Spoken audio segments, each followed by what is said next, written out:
Yamin Hatala pelaku pencucian uang tunai 30 juta rupiah di kota Masohi, Maluku Tengah kini tengah diburu aparat kepolisian.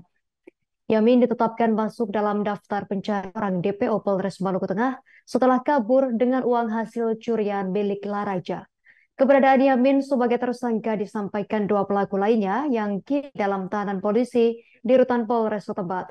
Selengkapnya terkait berita ini akan dilaporkan rekan Lukman Bukadar, wartawan Tribun Ambon yang telah bergabung bersama kita. Rekan Lukman Bukadar, silakan laporan Anda. Baik, rekan Justin dan juga Tribuners dapat kami informasikan bahwa benar demikian yang telah disampaikan rekan kami Justin tadi bahwa uh, sebanyak tiga orang tersangka dalam aksi pencurian telah diamankan oleh Polres Maluku Tengah dalam kasus pencurian di Kota Masohi di mana di sini uh, terdapat dua orang pemuda di Kota Masohi, Maluku Tengah berhasil diringkus aparat kepolisian Polres Maluku Tengah karena ketahuan mencuri uang tunai sebanyak 30 juta rupiah dari rumah salah satu warga di Kelurahan Lesane, Kota Masohi. Korban bernama Laraja dan kini kedua pemuda tersebut telah ditetapkan sebagai tersangka dengan sejumlah barang bukti berupa satu unit sepeda motor dan sejumlah uang tunai serta lembaran kwitansi Mandala Finance. Kedua tersangka ini masing-masing Hendra 32 tahun dan Aldi Nofriansa 24 tahun. Informasi ini disampaikan oleh Wakapolres Maluku Tengah Kompol Beni Kurniawan dalam konferensi pers yang disampaikan di Mapolres setempat pada Rabu 27 September kemarin. Dalam keterangan persnya, Beni menjelaskan bahwa tiga orang pelaku dalam aksi pencurian ini dan satu orang lainnya sebagai pelaku utama yakni Yamin Hatala ini ditetapkan sebagai uh, masuk dalam daftar pencarian orang atau DPO polisi dan saat ini sedang dalam buruan polisi.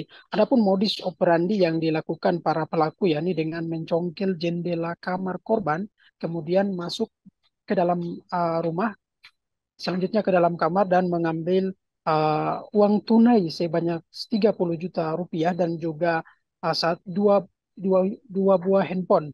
Dan setelah tiba di Wakapolres menjelaskan bahwa setelah tiba di rumah korban tersangka Yamin dan tersangka Andri sebagai pelaku utama ini dengan menggunakan sepeda motor dan kemudian tersangka Andri menunggu dan yang mengeksekusi adalah tersangka Yamin menuju ke samping rumah kemudian masuk ke dalam lewat jendela dan menggasak uang tunai 30 juta rupiah tersebut. Setelah menggasak uang puluhan juta rupiah milik Laraja ini, para tersangka kemudian kabur dan membagikan hasil curian mereka itu di kawasan protokol Kota Masohi, jadi tepatnya di depan kantor KPPN.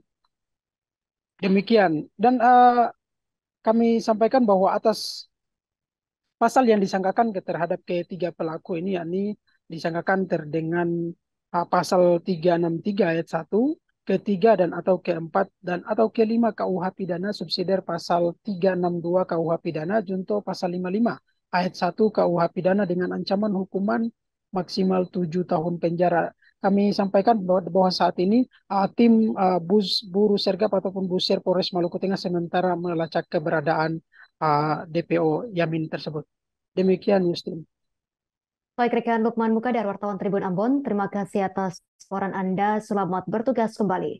Pemirsa, kami tampilkan wawancara wartawan lapangan kami bersama Wakapolres Maluku Tengah Kompol Beni Kurniawan. 363 ayat 1 sampai ke 5 itu, kemudian pasal 362 dan 55 terus serta dengan ancaman maksimalnya 7 tahun penjara.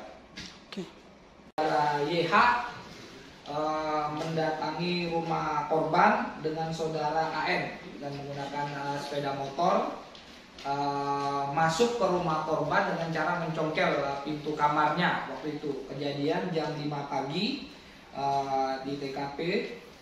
Sedangkan saudara H ini berperan, dia menunjuk lokasi rumah yang menjadi sasaran pencurian, sekaligus dia yang mensurvei awal untuk lokasi rumah yang akan dicuri tersebut. Adapun yang berhasil untuk saudara, saya ulangi, untuk saudara YH yang ini sekarang ini posisinya dia DPO, sedang kita cari.